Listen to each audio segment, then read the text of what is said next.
앱 개발에서 가장 많이 듣는 단어, 바로 변수, 영어로는 variable입니다.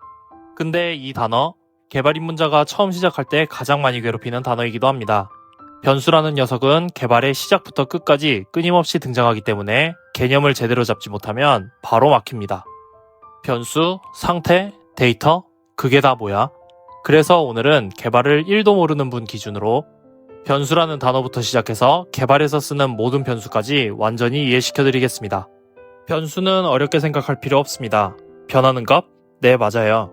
근데 그렇게 이해하는 것보다는 그냥 값을 담아두는 박스라고 생각해주세요. 예제로 바로 이해해봅시다. 컵을 하나 생각해볼게요. 컵은 변수, 음료는 값. 컵에 물을 넣으면 값이 저장된 상태. 콜라로 바꾸면 값이 변경된 상태가 되는 거죠. 컵은 변수, 값이 들어가는 자리, 음료는 값, 들어간 데이터. 이렇게 컵이라는 변수를 개발자가 어딘가에 하나 만들어 두면 그 안에 누군가가 음료인 값을 집어넣을 수 있는 상황이 만들어집니다. 그럼 이게 왜 필요하냐? 개발은 계속 변하는 것들로 이루어져 있습니다. 예를 들면 지금 로그인 했는지 안 한 상태인지, 버튼을 누르면 검정색에서 흰색으로 바뀌는 것도 전부 상태가 바뀌는 현상입니다. 이렇게 바뀌는 데이터를 어딘가에 저장해야 하는 원리가 필요하죠? 그래서 변수가 필요합니다. 그렇다면 변수, 이걸 어디에 둘 거냐? 이게 변수 개념의 거의 90%입니다. 왜냐하면 어디에 두느냐에 따라 누가 쓰는지, 언제 사라지는지 전부 달라지기 때문입니다. 변수를 어떤 상태를 변화시키는 데이터 박스라고 했어요. 그래서 개발자 세계에선 스테이트, 즉 상태라는 단어를 붙여서 상태 변수라고 부릅니다. 이게 진짜 변수의 시작입니다. 플러터와 플러터 플로우에서 사용되는 상태 변수는 크게 4가지로 나뉩니다. 먼저 위젯 스테이트. 한마디로 딱 이 UI 하나만 쓰는 변수입니다. 예를 들어 텍스트 입력 필드 위젯이 있어요. 입력하면 테두리 색상이 파란색, 내용을 지우면 테두리가 빨강색.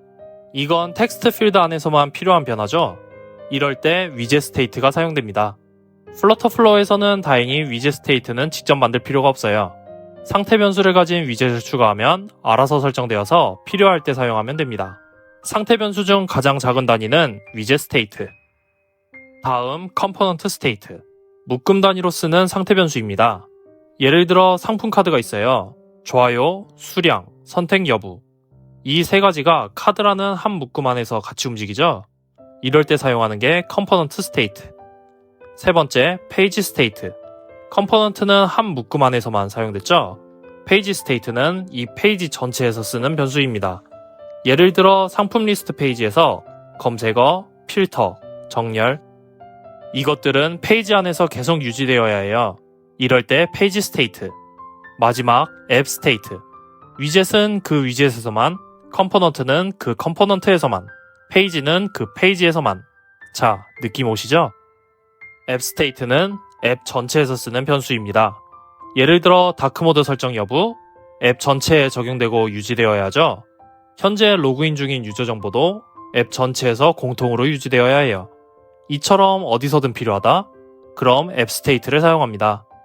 한 줄 정리, 가장 작은 UI 단위의 상태, 위젯, 묶음 컴포넌트의 상태, 컴포넌트, 페이지 전체의 상태, 페이지, 앱 전체의 상태, 앱. 그럼 앱 스테이트 하나만 쓰면 되지 않아요? 이런 의문이 들 수 있어요. 상태 변수가 변하면 해당 영역의 UI를 다시 그려줍니다. 이걸 리빌드라고 해요. 만약 모든 변수를 앱 스테이트에 설정해두면 특정 페이지 하나만 바뀌는 상황에서도 앱 전체를 리빌드 해버립니다.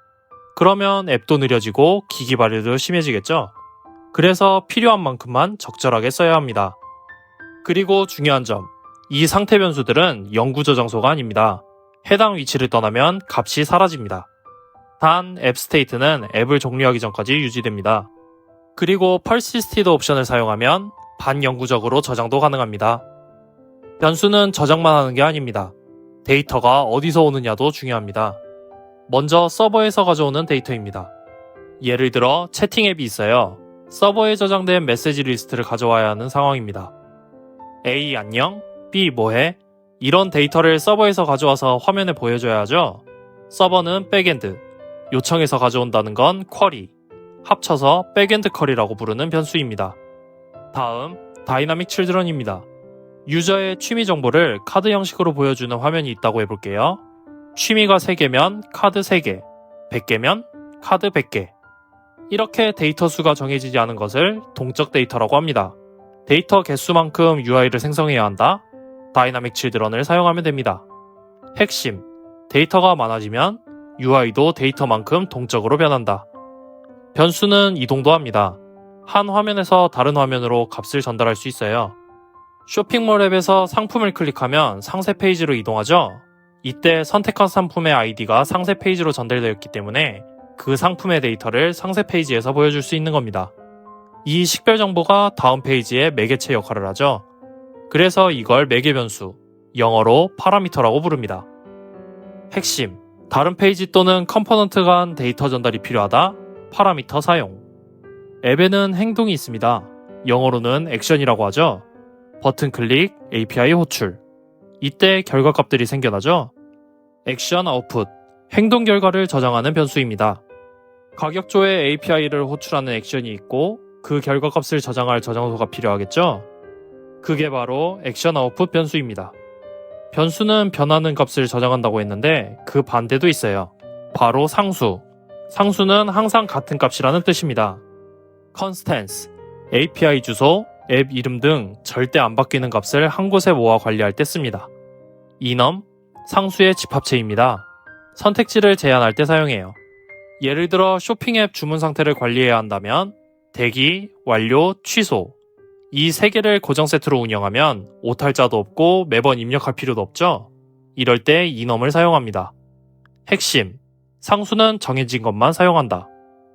글로벌 프로퍼티, 웹인지 앱인지 안드로이드인지 아이폰인지 이런 시스템 정보를 저장하는 변수입니다.